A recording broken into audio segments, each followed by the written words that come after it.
Hi hello ನಮಸ್ತೆ ಎಲ್ಲರಿಗೂ inform media ಜಗತ್ತು ಚಾನಲಿನ ಮತ್ತೊಂದು ವಿಡಿಯೋಗೆ ಸ್ವಾಗತ ಸುಸ್ವಾಗತ. ಸ್ನೇಹಿತರೆ, ಎಲ್ಲರೂ ಹೇಗಿದ್ದೀರಾ? ಎಲ್ಲರೂ ಚೆನ್ನಾಗಿದ್ದೀರಾ ಅಂದ್ಕೊಂಡಿದ್ದೀನಿ. ನಾನು ಕೂಡ ತುಂಬಾ ಚೆನ್ನಾಗಿದ್ದೀನಿ. ಎಲ್ಲರೂ ಚೆನ್ನಾಗಿದ್ದೀರಾ ಅಂದ್ಕೊಂಡು ಭಾವಿಸ್ಕೊಂಡು ಇವತ್ತಿನ ಒಂದು ವಿಡಿಯೋನ ಶುರು ಮಾಡಿಬಿಡೋಣ. ಇವತ್ತಿನ ಒಂದು ವಿಡಿಯೋದಲ್ಲಿ ಕುಂಭರಾಶಿಯವರಿಗೆ ಜುಲೈ 25ರಿಂದ ಸ್ನೇಹಿತರೆ ಸ್ವಲ್ಪ ರಾಜಯೋಗ ಅಂತಲೇ ಹೇಳ್ಬೋದು. ಯಾವ ವಿಚಾರದ ಬಗ್ಗೆ ಎಚ್ಚರಿಕೆ ವಹಿಸಬೇಕು, ಏನೆಲ್ಲ ಅದೃಷ್ಟದ ಫಲಗಳನ್ನು ಗಳಿಸಲಿದ್ದೀರಿ ಕುಂಭರಾಶಿಯವರು ಅನ್ನೋದನ್ನ ಕಂಪ್ಲೀಟಾಗಿ ಇದೇ ವಿಡಿಯೋದಲ್ಲಿ ತಿಳಿಸ್ಕೊಡ್ತಾ ಹೋಗ್ತೀನಿ. ಇದನ್ನೆಲ್ಲ ತಿಳ್ಕೋಬೇಕು ಅಂದರೆ ಎಲ್ಲೂ ಕೂಡ ವಿಡಿಯೋನ ಸ್ಕಿಪ್ ಮಾಡಬಾರ್ದು. ಅಂದರೆ ವಿಡಿಯೋನ ಕಟ್ ಮಾಡಿ ಓಡಿಸ್ಕೊಂಡು ಹೋಗಿ ನೋಡ್ತೀರಾ, ಇದು ಫುಲ್ ಇನ್ಫಾರ್ಮೇಷನ್ ಅರ್ಥ ಆಗಲ್ಲ. ಸೊ ಹಾಗಾಗಿ ಎಲ್ಲ ವಿಡಿಯೋದಲ್ಲೂ ತಿಳಿಸ್ತಾ ಇರ್ತೀನಿ. ಮೊದಲಿಂದ ಕೊನೆ ತನಕ ಸಂಪೂರ್ಣವಾಗಿ ವಿಡಿಯೋವನ್ನು ವಾಚ್ ಮಾಡಿ. ವಿಡಿಯೋದಲ್ಲಿ ಒಳ್ಳೆಯ ಮಾಹಿತಿ ಸಿಕ್ಕಿದ್ದಲ್ಲಿ ದಯವಿಟ್ಟು ವಿಡಿಯೋಗೆ ಲೈಕ್ ಮಾಡೋದನ್ನ ಮರೆತಿದ್ದೀರಾ, ಲೈಕ್ ಮಾಡಿ. ಇದೇ ರೀತಿ ನಿಮ್ಮ ರಾಶಿ ಭವಿಷ್ಯವನ್ನು ತಿಳ್ಕೋಬೇಕು ಅಂದರೆ ನನ್ನ ಚಾನಲ್ ಇನ್ಫಾರ್ಮ್ ಮೀಡಿಯಾಗೆ ಸಬ್ಸ್ಕ್ರೈಬ್ ಆಗಿ ಪ್ರತಿನಿತ್ಯ ನಿಮ್ಮ ರಾಶಿ ಭವಿಷ್ಯವನ್ನು ತಿಳಿಸ್ಕೊಡ್ತಾ ಹೋಗ್ತೀನಿ. ಯಾರೆಲ್ಲ ಸಬ್ಸ್ಕ್ರೈಬ್ ಮಾಡಿಕೊಂಡು ಪ್ರತಿನಿತ್ಯ ವಿಡಿಯೋ ವಾಚ್ ಮಾಡ್ತಿದ್ದೀರಾ ಅಂಥವರಿಗೆ ಥ್ಯಾಂಕ್ ಯು ಸೋ ಮಚ್ ಅಂತ ಹೇಳ್ತಾ ವಿಡಿಯೋದ ಕಡೆ ಗಮನ ಕೊಟ್ಬಿಡೋಣ. ಹೌದು, ಕುಂಭರಾಶಿಯವರಿಗೆ ಸ್ನೇಹಿತರೆ, ಗ್ರಹಗಳ ಸಂಚಾರ ಮತ್ತು ಗ್ರಹಗಳ ಸ್ಥಾನ ಬದಲಾವಣೆಯಿಂದ ಪ್ರತಿಯೊಬ್ಬ ರಾಶಿಯವರು ಕೂಡ ಒಂದಲ್ಲ ಒಂದು ರೀತಿಯಲ್ಲಿ ಅದೃಷ್ಟ, ಒಂದಲ್ಲ ಒಂದು ರೀತಿಯಲ್ಲಿ ಎಚ್ಚರಿಕೆ ವಹಿಸಬೇಕಾಗುತ್ತದೆ. ಅದರಲ್ಲಿ ಕುಂಭರಾಶಿಯವರು ಒಬ್ಬರು. ಕುಂಭರಾಶಿಯವರಿಗೆ ಸ್ನೇಹಿತರೆ, ಇದೇ ಜುಲೈ 27ನೇ ತಾರೀಕು ಶನಿ ವಕ್ರಿ ಅಂತಲೇ ಹೇಳಬಹುದು. ಅಂದರೆ ಶನಿ ಹಿಮ್ಮುಖ ಸಂಚಾರವನ್ನು ಮಾಡಲಿದ್ದಾರೆ.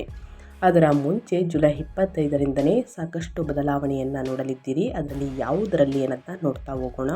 ಮೊದಲನೇದಾಗಿ ಒಟ್ಟಾರೆಯಾಗಿ ಹೇಳಬೇಕು ಅಂದರೆ ಜುಲೈ 2026 ಕುಂಭರಾಶಿಯವರಿಗೆ ಪ್ರಾಯೋಗಿಕ ಮತ್ತು ಪರಿವರ್ತನಾಶೀಲ ತಿಂಗಳು. 6ನೇ ಮನೆಯಲ್ಲಿ ಗುರುವಿನ ಬಲವಾದ ಬೆಂಬಲ ಸಿಗುತ್ತದೆ. ಇದು ಕೆಲಸದ ಒತ್ತಡ, ಸ್ಪರ್ಧೆ, ಸಾಲಗಳು ಮತ್ತು ಆರೋಗ್ಯ ಶಿಸ್ತಿಗೆ ಸಂಬಂಧಿಸಿದ ವಿಷಯಗಳನ್ನು ಸುಧಾರಿಸುತ್ತದೆ.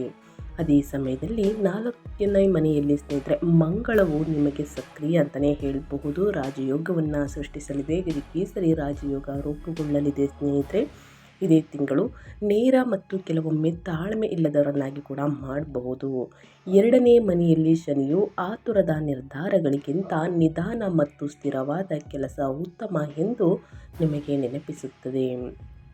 ಈ ತಿಂಗಳು ಪ್ರಗತಿಯನ್ನು ನೀಡಬಹುದು, ಆದರೆ ನೀವು ಧೈರ್ಯ ಮತ್ತು ತಾಳ್ಮೆಯನ್ನು ಸಂಯೋಜಿಸಿದಾಗ ಮಾತ್ರ ಫಲಿತಾಂಶಗಳು ಸ್ಥಿರವಾಗಿರುತ್ತವೆ. ಒಟ್ಟಾರೆಯಾಗಿ ಹೇಳಬೇಕು ಅಂದರೆ ಗ್ರಹಗಳ ಸಂಚಾರ ಮತ್ತು ಗ್ರಹಗಳ ಸ್ಥಾನ ಬದಲಾವಣೆಯಿಂದ ಒಂದಲ್ಲ ಒಂದು ರೀತಿಯಲ್ಲಿ ಸಾಕಷ್ಟು ಬದಲಾವಣೆಯನ್ನು ನೋಡಲಿದ್ದೀರಿ. ಇನ್ನು ಶನಿ 2ನೇ ಮನೆಯಲ್ಲಿ ಮೀನರಾಶಿಯಲ್ಲಿ ಈ ತಿಂಗಳ ಪೂರ್ತಿ ಆದಾಯ, ಮಾತು ಮತ್ತು ಕುಟುಂಬದ ಹಣಕಾಸಿನಲ್ಲಿ ಸ್ವಲ್ಪ ತಾಳ್ಮೆಯನ್ನು ಕಾಪಾಡಿಕೊಳ್ಬೇಕಾಗುತ್ತದೆ. ಇನ್ನು ಅದೇ ರೀತಿ ವೃತ್ತಿ ಜೀವನದ ಬಗ್ಗೆ ಹೇಳೋದಾದರೆ, ನಿಮ್ಮ ಉದ್ಯೋಗದ ಬಗ್ಗೆ ಹೇಳೋದಾದರೆ, ಕೆರಿಯರ್ ಮತ್ತು ಜಾಬ್ ಬಗ್ಗೆ ಹೇಳೋದಾದರೆ 4ನೇ ಮನೆಯಲ್ಲಿ ಮಂಗಳವು ನಿಮಗೆ ಧೈರ್ಯ ಮತ್ತು ವೇಗವನ್ನು ನೀಡುತ್ತದೆ. ಆದಾಗ್ಯೂ ಹಿರಿಯರು, ಕ್ಲೈಂಟ್ಗಳು ಅಥವಾ ಸಹೋದ್ಯೋಗಿಗಳೊಂದಿಗೆ ಕಠಿಣವಾಗಿ ಮಾತನಾಡುವುದನ್ನು ತಪ್ಪಿಸಿ. 2ನೇ ಮನೆಯಲ್ಲಿ ಶನಿಯ ಸ್ಥಾನವು ಕೆಲವು ಫಲಿತಾಂಶಗಳನ್ನು ವಿಳಂಬಗೊಳಿಸಬಹುದು, ಆದರೆ ಇದು ನಿಮಗೆ ಹೆಚ್ಚು ಪ್ರಬುದ್ಧ ಕೆಲಸದ ಮಾದರಿಯನ್ನು ನಿರ್ಮಿಸಲು ಸಹಾಯವನ್ನು ಮಾಡಲಿದೆ. ಸ್ಪರ್ಧೆಯನ್ನು ಸೋಲಿಸಲು ಮತ್ತು ಬಾಕಿ ಇರುವ ಕೆಲಸಗಳನ್ನು ಪೂರ್ಣಗೊಳಿಸಲು ಇದು ಉಪಯುಕ್ತವಾಗಿದೆ ಅಂತಲೇ ಹೇಳಬಹುದು. ಆದಾಗ್ಯೂ ಕೆಲಸದ ಹೊರೆ ಮತ್ತು ಆರೋಗ್ಯಕ್ಕೆ ಸಂಬಂಧಿಸಿದಂತಹ ಆಯಾಸವನ್ನು ಎಚ್ಚರಿಕೆಯಿಂದ ನಿರ್ವಹಿಸಬೇಕಾಗುತ್ತದೆ. ತಿಂಗಳ ದ್ವಿತೀಯಾರ್ಧದಿಂದ ಅಂದರೆ ದ್ವಿತೀಯಾರ್ಧದ ನಂತರ ಅಂತಲೇ ಹೇಳ್ಬೋದು, 25ನೇ ತಾರೀಕಿಂದ ಸ್ನೇಹಿತರೆ ಹೆಚ್ಚು ನಿರ್ಣಾಯಕವಾಗುತ್ತದೆ. ಏಕೆಂದರೆ ಸೂರ್ಯನು ಕರ್ಕ ರಾಶಿಯಲ್ಲಿ ಉತ್ತುಂಗದಲ್ಲಿರುವ ಗುರುವಿನ ಜೊತೆ ಸೇರುತ್ತಾರೆ. ಕುಂಭರಾಶಿಯವರಿಗೆ ಇದು 6ನೇ ಮನೆಯನ್ನು ಸಕ್ರಿಯಗೊಳಿಸುತ್ತದೆ. ಆದ್ದರಿಂದ ಕೆಲಸದ ಒತ್ತಡ, ಸ್ಪರ್ಧೆ, ಸಾಲಗಳು ಮತ್ತು ಆರೋಗ್ಯ ಶಿಸ್ತಿಗೆ ಸಂಬಂಧಿಸಿದ ವೃತ್ತಿ ನಿರ್ಧಾರಗಳು ಮುಖ್ಯವಾಗುತ್ತವೆ ಅಂತಲೇ ಹೇಳ್ಬೋದು ಕುಂಭರಾಶಿಯ ವ್ಯಕ್ತಿಗಳಿಗೆ. ಇನ್ನು ಅದೇ ರೀತಿ ವ್ಯವಹಾರದ ಬಗ್ಗೆ ಹೇಳೋದಾದರೆ, ನಿಮ್ಮ ವ್ಯಾಪಾರ, ಸ್ವಯಂ ಉದ್ಯೋಗದ ಬಗ್ಗೆ ಹೇಳೋದಾದರೆ ಕುಂಭರಾಶಿಯ ವ್ಯಕ್ತಿಗಳಿಗೆ ವ್ಯವಹಾರಸ್ಥರು ಈ ತಿಂಗಳನ್ನು ವಾಸ್ತವಿಕ ಯೋಜನೆಗಾಗಿ ಬಳಸಬೇಕು. ಏಕೆಂದರೆ ಗುರುವು ಕೆಲಸದ ಒತ್ತಡ, ಸ್ಪರ್ಧೆ, ಸಾಲಗಳು ಮತ್ತು ಆರೋಗ್ಯ ಶಿಸ್ತಿನ ಮೂಲಕ ಬೆಳವಣಿಗೆಗೆ ಬೆಂಬಲ ನೀಡಿದರೆ, ಬುಧನ ಚಲನೆಯು ಚರ್ಚೆಗಳು, ಕಾಗದ ಪತ್ರಗಳು ಮತ್ತು ಮಾತುಕತೆಗಳನ್ನು ಸುಧಾರಿಸುತ್ತದೆ. ನಿಮ್ಮ ಕ್ಷೇತ್ರವನ್ನು ಅವಲಂಬಿಸಿ ಹೊಸ ಗ್ರಾಹಕರು, ಸಂಪರ್ಕಗಳು, ಪ್ರಯಾಣ ಅಥವಾ ಆನ್ಲೈನ್ ಸಂವಹನದ ಮೂಲಕ ಬರಬಹುದು. ಭಾವನೆ ಅಥವಾ ಒತ್ತಡದ ಮೇಲೆ ಮಾತ್ರ ವಿಸ್ತರಿಸಬೇಡಿ. ಮಂಗಳವು ನಿಮಗೆ ಆತ್ಮವಿಶ್ವಾಸವನ್ನು ನೀಡಬಹುದು. ಆದರೆ ಶನಿಯು ದಾಸ್ತಾವೇಜೀಕರಣ, ಬಜೆಟ್ ನಿಯಂತ್ರಣ ಮತ್ತು ತಾಳ್ಮೆಯನ್ನು ಕೇಳುತ್ತದೆ. ನಿರ್ಧಾರಗಳನ್ನು ಸರಿಯಾಗಿ ಪರಿಶೀಲಿಸಿದಾಗ ರಿಯಲ್ ಎಸ್ಟೇಟ್, ಶಿಕ್ಷಣ, ಸಲಹಾ, ಸಂವಹನ, ತಾಂತ್ರಿಕ ಕೆಲಸ, ವ್ಯಾಪಾರ, ಸೇವಾ ಆಧಾರಿತ ಚಟುವಟಿಕೆಗಳು ಪ್ರಗತಿಯನ್ನು ಸಾಧಿಸಬಹುದು. ಸೊ ಹಾಗಾಗಿ ಕುಂಭರಾಶಿಯವರು ಯಾವುದೇ ಒಂದು ಒಪ್ಪಂದವನ್ನು ತೆಗೆದುಕೊಳ್ಬೇಕಾದ್ರೆ ಈ ಸಮಯದಲ್ಲಿ 2 ಅಥವಾ 3 ಬಾರಿ ಪರಿಶೀಲಿಸಿ ದುಡುಕಿನ ನಿರ್ಧಾರಗಳನ್ನು ತೆಗೆದುಕೊಳ್ಬೇಡಿ ಕುಂಭರಾಶಿಯವರು ದಯವಿಟ್ಟು. ಇದರಿಂದ ಮೋಸ ಹೋಗುವುದು ನೀವೇ, ಇದನ್ನು ನೆನಪಿನಲ್ಲೇ ಇಟ್ಕೊಳ್ಳಿ. ಅಥವಾ ಪರಿಣಿತರ ಸಲಹೆಗಳನ್ನು ತೆಗೆದುಕೊಳ್ಳುವುದು ಬಹಳ ಮುಖ್ಯ. ಹಣಕಾಸಿನ ಬಗ್ಗೆ ಹೇಳೋದಾದರೆ ನಿಮ್ಮ ಆರ್ಥಿಕ ಸ್ಥಿತಿ ಹೇಗಿರಲಿದೆ ಅಂದರೆ ಆಸ್ತಿ, ವಾಹನಗಳು, ಮನೆ ದುರಸ್ತಿ ಮತ್ತು ಕೌಟುಂಬಿಕ ಸೌಕರ್ಯಗಳು ಖರ್ಚು ಅಥವಾ ದೀರ್ಘಾವಧಿಯ ಲಾಭವನ್ನು ಆಕರ್ಷಿಸಬಹುದು. ಗುರುವು ರಕ್ಷಣೆ ಮತ್ತು ಉತ್ತಮ ತೀರ್ಪನ್ನು ತರುತ್ತಾರೆ.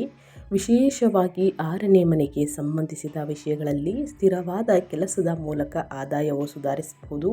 ಆದರೆ ಖರ್ಚುಗಳನ್ನು ಬರೆದಿಟ್ಕೊಳ್ಬೇಕು ಮತ್ತು ನಿಯಂತ್ರಿಸಬೇಕು. ಅನಗತ್ಯ ಖರ್ಚುಗಳನ್ನು ಮಾಡಿದರೆ ಮುಂದಿನ ದಿನಗಳಲ್ಲಿ ಹಣಕಾಸಿನ ಪ್ರಾಬ್ಲಮ್ ಕುಂಭರಾಶಿಯವರಿಗೆ ಎದುರಾಗಲಿದೆ. ಸೊ ಹಾಗಾಗಿ ಒಂದಷ್ಟು ಸೇವಿಂಗ್ಸನ್ನು ಮಾಡಿ ಮನೆ, ಆಸ್ತಿ, ವಾಹನವನ್ನು ಖರೀದಿ ಮಾಡುವಂತಹ ಕನಸು ಕೆಲವೇ ದಿನಗಳಲ್ಲಿ ನನಸಾಗಬಹುದು ಕುಂಭರಾಶಿಯವರಿಗೆ. ಇದು ಒಂದು ಸಿಹಿ ಸುದ್ದಿ ಅಂತಲೇ ಹೇಳಬಹುದು. ಯಾವುದೇ ಪುರಾವೆಗಳಿಲ್ಲದೆ, ಊಹಾತ್ಮಕ ನಿರ್ಧಾರಗಳಿಲ್ಲದೆ ಮತ್ತು ಭಾವನಾತ್ಮಕ ಖರೀದಿಗಳಿಲ್ಲದೆ ಹಣವನ್ನು ಸಾಲವಾಗಿ ನೀಡುವುದನ್ನು ತಪ್ಪಿಸಿ. ಯಾರಿಗೂ ಕೂಡ ಸಾಲ ಕೊಡುವುದಕ್ಕಿಂತ ಮುಂಚೆ ಯೋಚಿಸಿ ಸ್ನೇಹಿತರೆ, ಅದನ್ನು ಕೊಡಬೇಕೋ ಕೊಡಬಾರ್ದಾ ಅಂತ. ಯಾಕಂದರೆ ಅದು ಹಿಂತಿರುಗಿ ನಿಮ್ಮ ಕೈ ಸೇರುವುದಿಲ್ಲ ಅಂತಲೇ ಹೇಳಬಹುದು. ಸೊ ಹಾಗಾಗಿ ಹಣ ಕೊಡುವುದಕ್ಕಿಂತ ಮುಂಚೆ ಯೋಚಿಸಿ. ನೀವು ಆಸ್ತಿ, ವಾಹನ, ಶಿಕ್ಷಣ, ಪ್ರಯಾಣ ಅಥವಾ ವ್ಯಾಪಾರ ಹೂಡಿಕೆಯನ್ನು ಯೋಜಿಸುತ್ತಿದ್ದರೆ ಅಂತಿಮಗೊಳಿಸುವ ಮೊದಲು ಆಯ್ಕೆಗಳನ್ನು ಎಚ್ಚರಿಕೆಯಿಂದ ಹೋಲಿಕೆಯನ್ನು ಮಾಡಿ. ಯಾವುದೇ ಒಂದು ಖರೀದಿ ಮಾಡಬೇಕು ಅಥವಾ ಒಂದು ಒಪ್ಪಂದಕ್ಕೆ ಏನಾದ್ರೂ ಸಹಿಯನ್ನು ಹಾಕಬೇಕು, ತೆಗೆದುಕೊಳ್ಬೇಕು ಅಂತಂದರೆ 2-3 ಬಾರಿ ಯೋಚಿಸಿ ಸ್ನೇಹಿತರೆ, ಕೊನೆಗೆ ಒಳ್ಳೆಯ ನಿರ್ಧಾರಕ್ಕೆ ಬನ್ನಿ.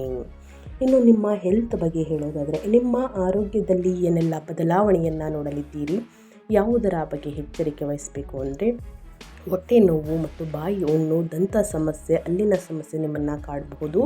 ಸೊ ಹಾಗಾಗಿ ಆಹಾರ ಪದ್ಧತಿಗಳ ಬಗ್ಗೆ ಗಮನ ಹರಿಸಬೇಕಾಗುತ್ತದೆ. ಪ್ರತಿನಿತ್ಯ ಸ್ನೇಹಿತರೆ ಹಸಿರು ತರಕಾರಿ, ಹಣ್ಣು, ಹಂಪಲುಗಳನ್ನು ಚೆನ್ನಾಗಿ ಸೇವಿಸಿ. ಮಂಗಳವು ಸಾಕ, ಕಿರಿಕಿರಿ ಮತ್ತು ಚಡಪಡಿಕೆಯನ್ನು ಹೆಚ್ಚಿಸಬಹುದು. ಆದ್ದರಿಂದ ಅನಿಯಮಿತ ಆಹಾರ, ಕೋಪ ಮತ್ತು ಅತಿಯಾದ ಕೆಲಸವನ್ನು ತಪ್ಪಿಸಿ. ನಿರ್ಲಕ್ಷ್ಯಪಟ್ಟಂತಹ ಸಮಸ್ಯೆಯನ್ನು ಮುಂದೂಡಬಾರದು ಎಂದು ಶನಿ ಸೂಚಿಸುತ್ತದೆ. ಸಿಹಿ ಪದಾರ್ಥಗಳನ್ನು ಆದಷ್ಟು ತಿನ್ನುವುದನ್ನು ಅವಾಯ್ಡ್ ಮಾಡಿ. ಜಂಕ್ ಫುಡ್ನಿಂದ ಆದಷ್ಟು ದೂರವಿರಿ ಸ್ನೇಹಿತರೆ. ಹಸಿರು ತರಕಾರಿ, ಹಣ್ಣು, ಹಂಪಲುಗಳನ್ನು ಚೆನ್ನಾಗಿ ಸೇವಿಸುವುದರಿಂದ, ಹಾಲನ್ನು ಕುಡಿಯುವುದರಿಂದ, ಹಸಿ ಹಾಲು ಸ್ನೇಹಿತರೆ, ಹಸು ಹಾಲನ್ನು ಕುಡಿಯುವುದರಿಂದಲೂ ಕೂಡ ಹಲ್ಲಿನ ಸಮಸ್ಯೆ ನಿವಾರಣೆಯಾಗಬಹುದು. ಸೊ ಹಾಗಾಗಿ ಸಿಹಿ ಪದಾರ್ಥವನ್ನು ಅವಾಯ್ಡ್ ಮಾಡಿ ಕುಂಭರಾಶಿಯ ವ್ಯಕ್ತಿಗಳು. ಅತಿಯಾದ ಒತ್ತಡವನ್ನು ತೆಗೆದುಕೊಳ್ಬೇಡಿ, ಇದರಿಂದ ಒಂದೊಂದಾಗಿ ಸಮಸ್ಯೆಗಳು ಉದ್ಭವಿಸಬಹುದು. ಚೆನ್ನಾಗಿ ನಿದ್ರೆಯನ್ನು ಮಾಡಿ, ವಾಕಿಂಗ್ ಮಾಡಿ, ಪ್ರಾಣಾಯಾಮವನ್ನು ಮಾಡಿ ಮತ್ತು ಸರಳ ಆಹಾರವು ಸಹಾಯವನ್ನು ಮಾಡುತ್ತದೆ. ನಿಮಗೆ ಈಗಾಗಲೇ ದೀರ್ಘಕಾಲದ ಆರೋಗ್ಯ ಸಮಸ್ಯೆ ಇದ್ದರೆ ತಡ ಮಾಡದೆ ವೈದ್ಯಕೀಯ ಸಲಹೆಯನ್ನು ಅನುಸರಿಸಿ ಸ್ನೇಹಿತರೆ. ಇದರಿಂದ ಚಿಕ್ಕ ಸಮಸ್ಯೆ ನಿವಾರಣೆಯಾಗಬಹುದು. ದೊಡ್ಡ ಸಮಸ್ಯೆ ಆಗುವುದಕ್ಕೆ ಬಿಡಬೇಡಿ, ತಕ್ಷಣ ಬಗೆಹರಿಸ್ಕೊಳ್ಳೋದನ್ನ ಕಲಿಯಿರಿ. ನಿಮ್ಮ ಆರೋಗ್ಯವೇ ಬಹಳ ಅಂದರೆ ಬಹಳ ಮುಖ್ಯ. ಎಲ್ಲವನ್ನ ಸಂಪಾದನೆಯನ್ನು ಮಾಡ್ಬೋದು, ಆರೋಗ್ಯ ಸಂಪಾದನೆ ಮಾಡೋದು ಬಹಳ ಕಷ್ಟ. ಸೊ ಹಾಗಾಗಿ ನಿಮ್ಮ ಆರೋಗ್ಯದ ಕಡೆ ಗಮನ ಕೊಡಿ. ಕುಟುಂಬ ಮತ್ತು ವೈಯಕ್ತಿಕ ಸಂಬಂಧಗಳ ಬಗ್ಗೆ ಹೇಳೋದಾದರೆ ಸಣ್ಣ ಸಣ್ಣ ಮನೆ ವಿಷಯಗಳನ್ನು ಟೀಕೆಗಳಾಗಿ ಪರಿವರ್ತಿಸುವುದನ್ನು ಆದಷ್ಟು ತಪ್ಪಿಸಿ. ಸೇವಾ ಮನೋಭಾವವು ಸಹಾಯವನ್ನು ಮಾಡುತ್ತದೆ. ತಿಂಗಳ ದ್ವಿತೀಯಾರ್ಧದಲ್ಲಿ ಶುಕ್ರ ರಾಶಿ ಬದಲಾವಣೆಯಾಗುತ್ತದೆ ಮತ್ತು ಭಾವನಾತ್ಮಕ ಉಷ್ಣತೆಯನ್ನು ಸುಧಾರಿಸುತ್ತದೆ. ಆದರೆ 7ನೇ ಮನೆಯಲ್ಲಿ ಕೇತು ಮದುವೆ, ಪಾಲುದಾರಿಕೆ ಮತ್ತು ಸಾರ್ವಜನಿಕ ವ್ಯವಹಾರಗಳಿಗೆ ಸಂಬಂಧಿಸಿದ ವಿಷಯಗಳಲ್ಲಿ ದೂರ ಮತ್ತು ಗೊಂದಲವನ್ನು ಉಂಟು ಮಾಡಬಹುದು. ಆದಷ್ಟು ಮೃದುವಾಗಿ ಮಾತನಾಡಿ ಮತ್ತು ಪ್ರತಿಯೊಂದು ಸಣ್ಣ ವಿಷಯಗಳನ್ನು ಚರ್ಚೆಯಾಗಿ ಪರಿವರ್ತಿಸಬೇಡಿ. ನೀವು ಮೊದಲು ಕೇಳಿಸ್ಕೊಳ್ಳಿ, ನಂತರ ಪ್ರತಿಕ್ರಿಯಿಸಿದಾಗ ವೈವಾಹಿಕ ಮತ್ತು ಕುಟುಂಬ ಸಾಮರಸ್ಯ ಸುಧಾರಿಸಲಿದೆ. ಸಣ್ಣ ಪುಟ್ಟ ವಿಚಾರಗಳಿಗೆ ಮನಸ್ತಾಪಗಳು, ಜಗಳಗಳು, ವಾದ ವಿವಾದಗಳನ್ನು ಅತಿ ಹೆಚ್ಚಾಗಿ ಮಾಡುವುದನ್ನು ತಪ್ಪಿಸಿ. ಇದರಿಂದ ಮನಸ್ಸಿಗೆ ಸ್ನೇಹಿತರೆ ಘಾಸಿ ಉಂಟಾಗಬಹುದು. ಇದರಿಂದ ಸಂಬಂಧಗಳಲ್ಲಿ ಬಿರುಕು ಮೂಡುವಂತಹ ಸಾಧ್ಯತೆ ಇದೆ. ಸೊ ಹಾಗಾಗಿ ಅದರ ಬಗ್ಗೆ ಸ್ವಲ್ಪ ಎಚ್ಚರಿಕೆ ವಹಿಸಿ. ಮೇಯ್ನಾಗಿ ನಿಮ್ಮ ಹೆಲ್ತ್ ಕಡೆ ಗಮನ ಹರಿಸಿ. ವಿದ್ಯಾರ್ಥಿಗಳ ಬಗ್ಗೆ ಹೇಳೋದಾದರೆ ವಿದ್ಯಾಭ್ಯಾಸದಲ್ಲಿ ಏನೆಲ್ಲ ಬದಲಾವಣೆಗಳು ಕಂಡುಬರಲಿದೆ, ಯಾವುದರ ಬಗ್ಗೆ ಎಚ್ಚರಿಕೆ ವಹಿಸಬೇಕು ಅಂದರೆ ಗುಂಪು ಅಧ್ಯಯನ ಮತ್ತು ಮಾರ್ಗದರ್ಶನ ಸಹಾಯವನ್ನು ಮಾಡುತ್ತದೆ ಸ್ನೇಹಿತರೆ. ಆದರೆ ಇತರರೊಂದಿಗೆ ಹೋಲಿಕೆ ಮಾಡುವುದನ್ನು ಆದಷ್ಟು ತಪ್ಪಿಸಿ. ಬುಧನ ಚಲನೆಯು ಪರಿಷ್ಕರಣೆ, ಚರ್ಚೆ ಮತ್ತು ಲಿಖಿತ ಅಭ್ಯಾಸದ ಮೂಲಕ ಕಲಿಕೆಗೆ ಸಹಾಯವನ್ನು ಮಾಡುತ್ತದೆ. ಸ್ಪರ್ಧಾತ್ಮಕ ಪರೀಕ್ಷೆಗಳಿಗೆ ತಯಾರಿಯನ್ನು ನಡೆಸುವ ವಿದ್ಯಾರ್ಥಿಗಳು ನಿಗದಿತ ವೇಳಾಪಟ್ಟಿಯನ್ನು ಕಾಯ್ದುಕೊಳ್ಬೇಕು. ಮನೋರಂಜನೆ ಕಡೆ ಆಸಕ್ತಿ ಜಾಸ್ತಿಯಾಗಿ, ಸ್ನೇಹಿತರ ಸಂಬಂಧ ಜಾಸ್ತಿಯಾಗಿ ಅಂದರೆ ಬಳಗ ಜಾಸ್ತಿಯಾಗಿ, ಸ್ನೇಹಿತರೆ ದಿನದ ಕಡೆ ಆಸಕ್ತಿ ಸ್ವಲ್ಪ ಕಡಿಮೆಯಾಗಬಹುದು. ಸೊ ಹಾಗಾಗಿ ಒಂದು ವೇಳಾಪಟ್ಟಿಯನ್ನು ಸರಿಯಾದ ಸಮಯಕ್ಕೆ ಕೂತು ನಾನು ಓದಬೇಕು, ಬರೀಬೇಕು ಅನ್ನೋದನ್ನ ಗಮನದಲ್ಲಿಟ್ಕೊಂಡು ಓದಿದ್ರೆ ಖಂಡಿತವಾಗಿಯೂ ಮುಂದಿನ ದಿನಗಳಲ್ಲಿ ಉನ್ನತ ಫಲಿತಾಂಶವನ್ನು ಗಳಿಸುವುದಕ್ಕೆ ಸಾಧ್ಯವಾಗಲಿದೆ. ಆದಷ್ಟು ಇತರರೊಂದಿಗೆ ಹೋಲಿಕೆ ಮಾಡುವುದನ್ನು ಆದಷ್ಟು ತಪ್ಪಿಸಿ ಒಂದೊಂದೇ ವಿಷಯವನ್ನು ಪೂರ್ಣಗೊಳಿಸುವತ್ತ ಗಮನ ಹರಿಸಿ. ಶಿಕ್ಷಕರು, ಹಿರಿಯರು ಮತ್ತು ತಂದೆ ತಾಯಿ ಮಾರ್ಗದರ್ಶಕರ ಮಾರ್ಗದರ್ಶನ ಈ ತಿಂಗಳು ತುಂಬ ಉಪಯುಕ್ತವಾಗುತ್ತದೆ. ಸೊ ಹಾಗಾಗಿ ಕೊನೆಯ ದಿನಗಳಿಂದ ಸ್ನೇಹಿತರೆ ಶನಿ ಹಿಮ್ಮೆಟ್ಟುವಿಕೆಯಿಂದ ಸ್ವಲ್ಪ ಸಮಸ್ಯೆಗಳು ಕೂಡ ಎದುರಾಗಲಿದೆ. ಅದನ್ನು ನಾವು ಯಾವ ರೀತಿ ಬಗೆಹರಿಸ್ಕೋತೀವಿ ಅನ್ನೋದು ಬಹಳ ಮುಖ್ಯ. ಈ ತಿಂಗಳು ಒತ್ತಡವನ್ನು ಕಡಿಮೆ ಮಾಡಲು, ಇನ್ನು ಗ್ರಹಗಳ ಅನುಕೂಲಕರ ಫಲಿತಾಂಶಗಳನ್ನು ಬಲಪಡಿಸಲು ಶನಿ, ಗುರು ಮತ್ತು ಇತರ ಗ್ರಹಗಳ ಈ ಪರಿಹಾರಗಳನ್ನು ಸ್ನೇಹಿತರೆ ಅನುಸರಿಸಿ ಕಷ್ಟ ಸಮಸ್ಯೆ ಏನೇ ಇದ್ದರೂ ಕೂಡ ನಿವಾರಣೆಯಾಗಲಿದೆ. ಶನಿವಾರದಂದು ಎಳ್ಳೆಣ್ಣೆಯ ದೀಪವನ್ನು ಹಚ್ಚಿ ಬಡವರಿಗೆ ಸೇವೆ ಮಾಡಿ ಶನಿ ಗ್ರಹವನ್ನು ಬಲಪಡಿಸಿ. ಸ್ಪರ್ಧೆ ಮತ್ತು ಆರೋಗ್ಯದ ಒತ್ತಡವನ್ನು ನಿವಾರಿಸಲು ಗುರುವಾರದಂದು ಗುರುವನ್ನು ಪೂಜಿಸಿ ಗುರುಶೋತ್ರವನ್ನು ಹೇಳಿ. ಮದುವೆ ಮತ್ತು ವ್ಯಾಪಾರ ಪಾಲುದಾರಿಕೆಯಲ್ಲಿ ಸಾಮರಸ್ಯಕ್ಕಾಗಿ ಗಣೇಶನಿಗೆ ಪ್ರಾರ್ಥನೆಯನ್ನು ಸಲ್ಲಿಸಿ. ಆದಷ್ಟು ಬಡವರಿಗೆ, ನಿರ್ಗತಿಕರಿಗೆ ನಿಮ್ಮ ಕೈಯಲ್ಲದಷ್ಟು ಹಣ ಸಹಾಯವನ್ನು, ಆಹಾರವನ್ನು, ಬಟ್ಟೆಯನ್ನು ದಾನ ಮಾಡಿ. ಸಮಸ್ಯೆಗಳು ಕ್ರಮೇಣವಾಗಿ ಕಡಿಮೆಯಾಗಲಿದೆ. ಈ ಸಣ್ಣ ಪುಟ್ಟ ಪರಿಹಾರವನ್ನು ಕುಂಭರಾಶಿಯವರು ಮಾಡಿ ಅಂತ ಹೇಳ್ತಾ ನಾನು ವಿಡಿಯೋವನ್ನು ಎಂಡ್ ಮಾಡ್ತಾ ಇದ್ದೀನಿ. ಇವತ್ತಿನ ಒಂದು ವಿಡಿಯೋದಲ್ಲಿ ಒಳ್ಳೆಯ ಮಾಹಿತಿ ಸಿಕ್ಕಿದ್ದಲ್ಲಿ, ಈ ವಿಡಿಯೋ ಯೂಸ್ಫುಲ್ ಅನಿಸಿದ್ದಲ್ಲಿ ವಿಡಿಯೋಗೆ ಲೈಕ್ ಮಾಡೋದನ್ನ ಮರೆತಿದ್ದೀರಾ, ಲೈಕ್ ಮಾಡಿ. ಇನ್ನೂ ನನ್ನ ಚಾನಲ್ನ ಸಬ್ಸ್ಕ್ರೈಬ್ ಮಾಡ್ಕೊಂಡಿಲ್ಲ ಅಂದರೆ ಇನ್ಫಾರ್ಮ್ ಮೀಡಿಯಾಗೆ ಸಬ್ಸ್ಕ್ರೈಬ್ ಆಗಿ. ಇದೇ ರೀತಿ ನಿಮಗೆ ಪ್ರತಿನಿತ್ಯ ನಿಮ್ಮ ರಾಶಿ ಭವಿಷ್ಯವನ್ನು ತಿಳಿಸ್ಕೊಡ್ತಾ ಹೋಗ್ತೀನಿ. ಯಾರೆಲ್ಲ ಸಬ್ಸ್ಕ್ರೈಬ್ ಮಾಡ್ಕೊಂಡಿದ್ದೀರಾ ಅವ್ರಿಗೆ ಥ್ಯಾಂಕ್ ಯು ಸೋ ಮಚ್ ಅಂತ ಹೇಳ್ತಾ, ನಿಮಗೆ ಮತ್ತು ನಿಮ್ಮ ಕುಟುಂಬಕ್ಕೆ ತುಂಬನೇ ಒಳ್ಳೆಯದಾಗಲಿ.